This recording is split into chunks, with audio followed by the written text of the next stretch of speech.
Who would have guessed that the tables would have turned so quickly on the PlayStation 5? I mean, just about 2 to 3 months ago, everyone was saying that Xbox was dead. Remember? But while these ponies were saying that Xbox was dead, while the biased gaming media was wishing for Xbox downfall, I was consistent by saying, you know which console is really dying? You know which platform is really dying? Goodbye, my friend. So long, pal. Bye. So long, Bye-bye. old friend. Bye. Goodbye, old buddy. So long, Methuselah.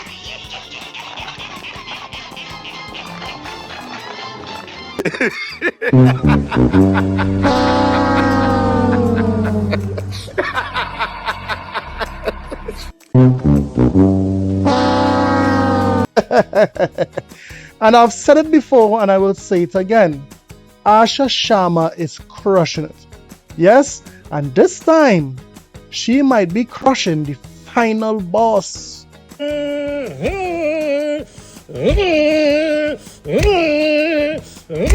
Come on, Asha. You can do it. Crush it. Come on, Asha. Crush it.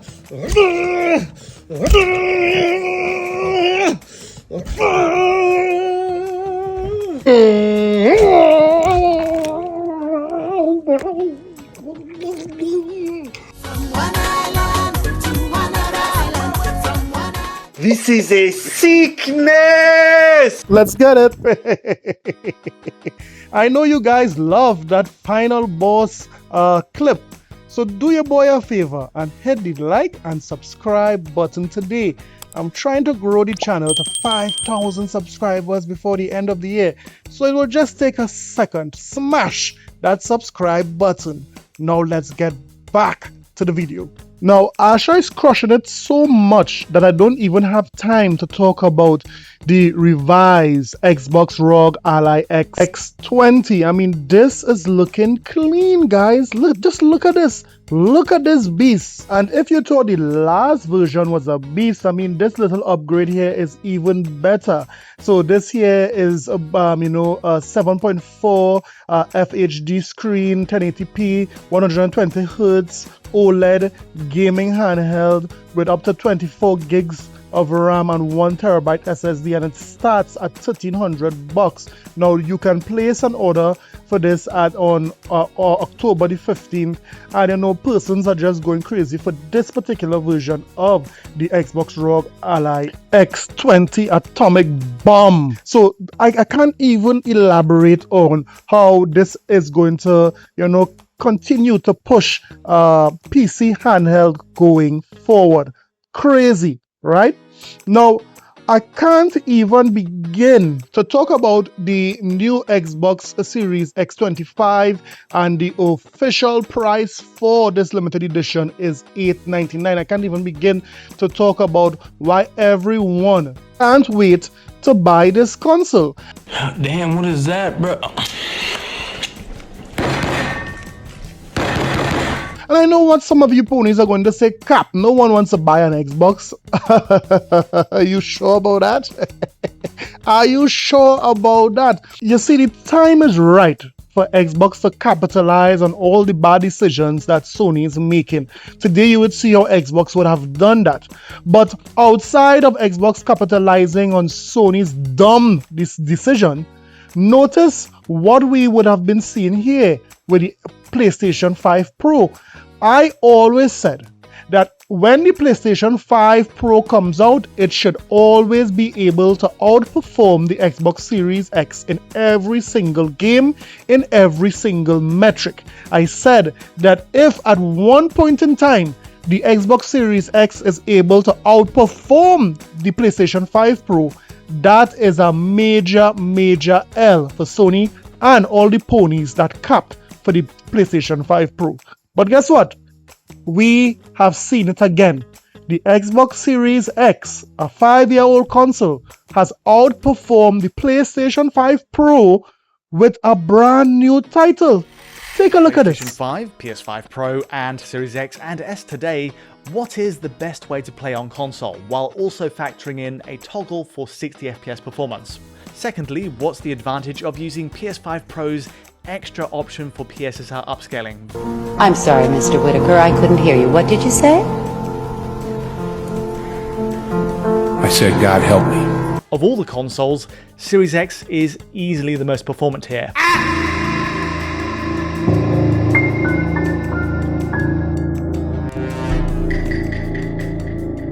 Upgrading Series X to the 40 FPS quality mode compared to base PS5 and Pro with TAA, it runs right through each chapter with the tightest 40 FPS line possible. Gotcha. Gotcha.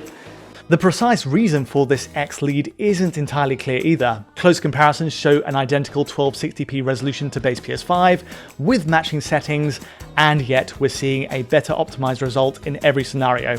He said, lock 'em up. Oh man. Lock 'em up. This even, surprisingly, extends to the state of the unlocked performance mode at 120Hz. Again, it's running at a matching 1080p to base PS5 in this mode, with one-to-one settings for SSR, shadows, LODs, and so on. And yet, it's clearing the PS5 line by a massive 20 FPS plus margin at points. Damn. I'm sorry. Even PS5 Pro is left behind here. I beg your pardon? All of this despite it running on the same patch version in the menus, listed as ending in 1.021, and to be absolutely sure of the results, I've retested this whole sequence on Series X with another account, wiping my game settings clean to rule out Series S settings being carried over by the cloud. And yet, this retest came in with the very same high 80 to 100 FPS range in the opening area on Series X. So it's a mystery. I'll be sure to update if anything changes in a future PS5 patch, but for now, Series X is enjoying a lead in all modes. Did you guys hear that? Did you guys hear that even the guys there at Digital Foundry was confused as to why the Xbox Series X is dog stomping the PlayStation 5 Pro? In every single metric, when it comes to performance in every single mode, the PlayStation 5 is not even touching the Xbox Series X. The PlayStation 5 Pro can't even touch the Xbox Series X. What are we doing here? And it just goes to show that if any game is optimized well enough, it can run superbly on the Xbox Series X. It is just crazy to see the Xbox Series X still beating the stuffing out of the PlayStation 5 Pro. Wow, wow, wow, wow. Now that brings us to the final story. Everyone in the gaming space know that Sony is going to get rid of all physical media in January of 2028, right? And they would have doubled down, they would have tripled down. No one is talking to the fans. Sony don't care. Sony said they don't fear boycotting, shutting down PSN. They don't care. They are going to make this money at any means necessary. This is what Sony is saying. Well, this would have led to Microsoft getting an easy win by making some smart moves and saying it out loud. And this is one of these smart moves that would have been, spoken about today, seeing that it's GameCon.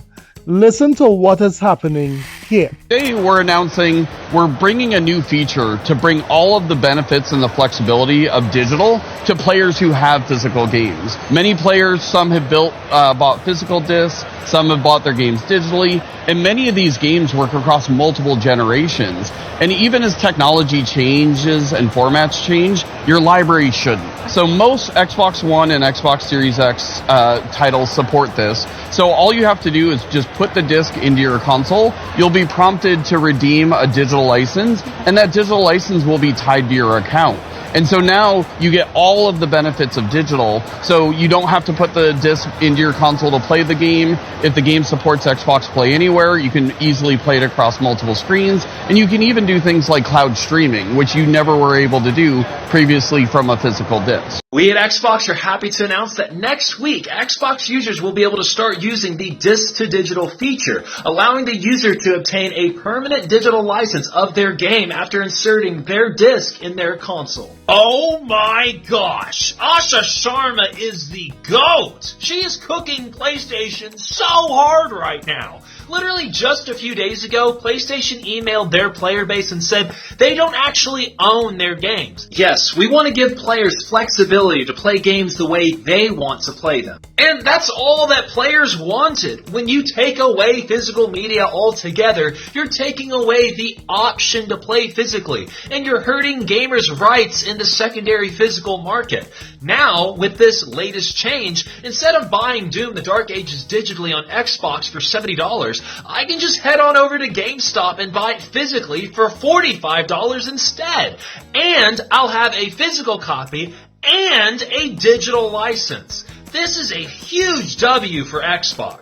Now this is crazy. This is nuts. Xbox actually did it. I thought it would have been a feature that could be released with the Helix.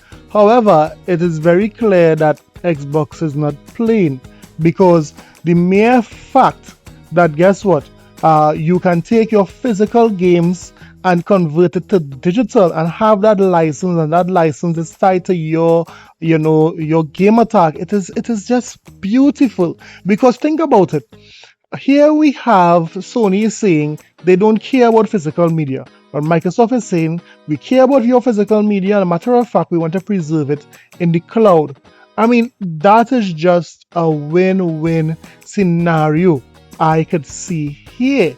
But everyone is responding to this news. Everyone is just saying that, hear what, this is one of the best moves Xbox ever made. Listen to some comments. Shuhei Yoshida tweeted, a great move by the Xbox team. Now, if you don't know, he used to be the CEO or the boss there at Sony, and then he was demoted and then they kicked him out. So yes, he saying here what, this is a great idea. Yes, even some of you chimed in by saying this. Yes, that's very good news. Thank you, Asha Sharma. RIP to PlayStation brand. Ether, watch the mental damage ponies try to twist themselves into pretzels trying to not take this L. Let's freaking go. Epicness, sickness, hypeness, bad MF, Asha, and all of these things. Persons are so happy by this move because they can see that at least Microsoft is going to support physical media. Now, one might say that, how isn't this an indication that they are not going into physical media? Well, if it is you saw that by this move, then you have cataract, glaucoma, and guess what? You have a cat eye, because I can't believe you are seeing that by this move here. Everyone is praising this move as a great move. I even showed you how the last PlayStation boss would have praised it. How could you reason in your mind that this is the same thing as like what Sony is doing, getting rid of disc? Come on, this is just your ponyism kicking in. But let me hear what your thoughts on this move. Microsoft just did exactly what they said they were going to do, taking physical media and putting it into digital media. Now, if it is they want to continue this process, it's obvious that the Xbox Helix would have some sort of disk drive, whether it be a detachable disk drive or whether it be the high-end Xbox Helix has the disk drive in it. Or it could mean, guess what, the entire any version of the Xbox Helix has a disk drive in it. But we'll wait and see. But let me hear what are your thoughts in the comment sections below, guys. Don't forget to like and subscribe for more videos. I'll see you guys in the next one. Later.